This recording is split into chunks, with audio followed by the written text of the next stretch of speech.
Okay, welcome to the commentary for Double Standard. Now, this letter caused some interesting discussions in my San Francisco class, and there were two main topics. One topic was the topic of families and individuals, and the other topic was double standards for men and women. And I'll talk about both of these and a little bit about what's common in America, common opinions in America, and what are some of the different ideas in different countries. So first, this topic of family and individuals. Most people know that American culture, American society, values individualism or individuals. And we have an idea that adult individuals should make their own choices. And they should not worry about what other people think, even their families. And as you get older, this becomes stronger and stronger. So when I read this letter, for example, and I saw this woman is in her mid-50s, middle 50s, so she's probably, 55 years old. And she's worried about what her family thinks about her new boyfriend. My first reaction, I thought, this is very strange. This is an older woman. Why does she care about what her sister and her parents think? She should just do what she wants. She's an adult woman. This is crazy. And that's a common American reaction. We have an idea in the United States that when you're an adult, you should be independent. You should make your own decisions. You should not ask your parents for advice all the time. You should not live with your parents when you're an adult, right? That's a very common, strong view. This is very interesting because in classes that I've had before, there's a very interesting difference in culture here, especially this idea of living with your family. Some cultures, people continue to live with their families until they get married.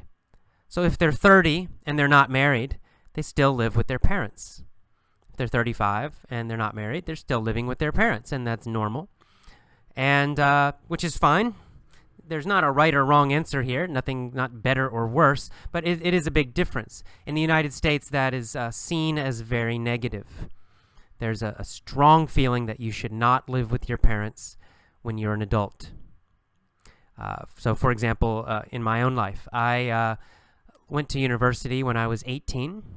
And then I graduated university. I was 22, I believe. And after that, I got my own apartment, and I never lived with my parents again. I didn't want to live with my parents, and my parents did not want me to live with them.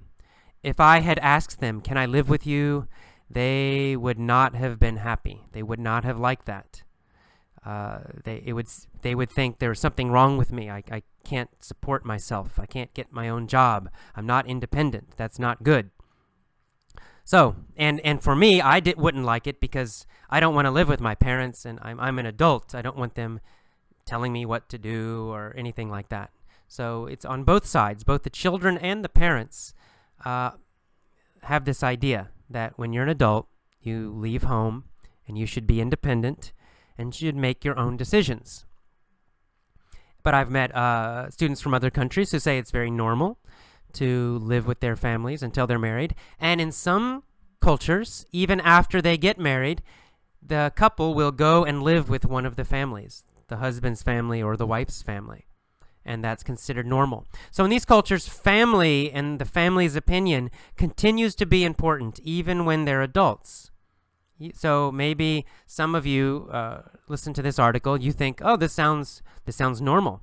Maybe some of you think this woman needs to worry about her family. If her family doesn't like the situation, maybe she should not date Will. That might be a reaction that some people have.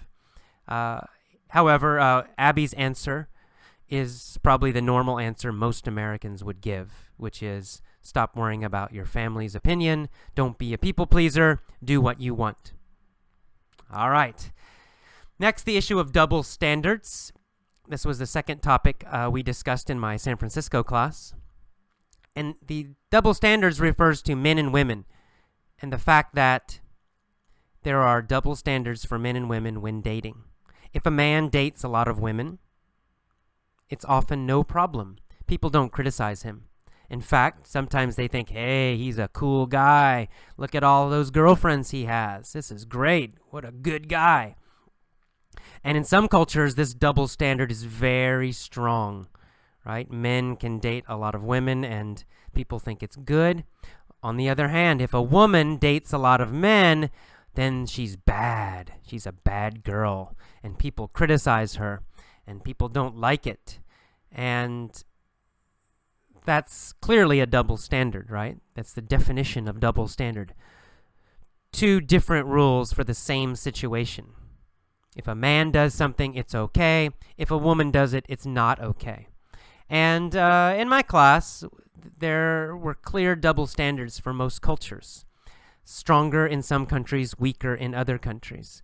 This double standard does exist in America. There's still a double standard between men and women when dating. However, that double standard is getting weaker and weaker. Women are getting more and more equal. It's very normal now for a woman to date lots of different guys, and it's generally not a problem. This woman is in her 50s. She's an older woman from an older generation. Maybe that's why in this letter she sounds like she's a little bit criticizing her sister Jane for dating many men. I think for younger Americans, it's no problem. It's just totally normal. So this double standard is not so strong in America, getting weaker all the time. In other countries, in my class, some of the Asian students, for example, mentioned that this is a very strong double standard in their countries, that the men are almost encouraged to date a lot of girls, and it's seen as very cool. But if a woman even has sex before she's married, something's wrong with her. She's a bad girl. Everybody criticizes her. And it's a strong double standard. I guess the good news is most of them did mention that it's improving in all the countries in my class that were represented. The students did say it's getting better. Maybe it's still bad, but the double standards are improving in most places in the world, and that's good. Well, okay, those are our topics. That's our commentary for this letter. Hope you enjoyed it. See ya for the next lesson. Bye-bye.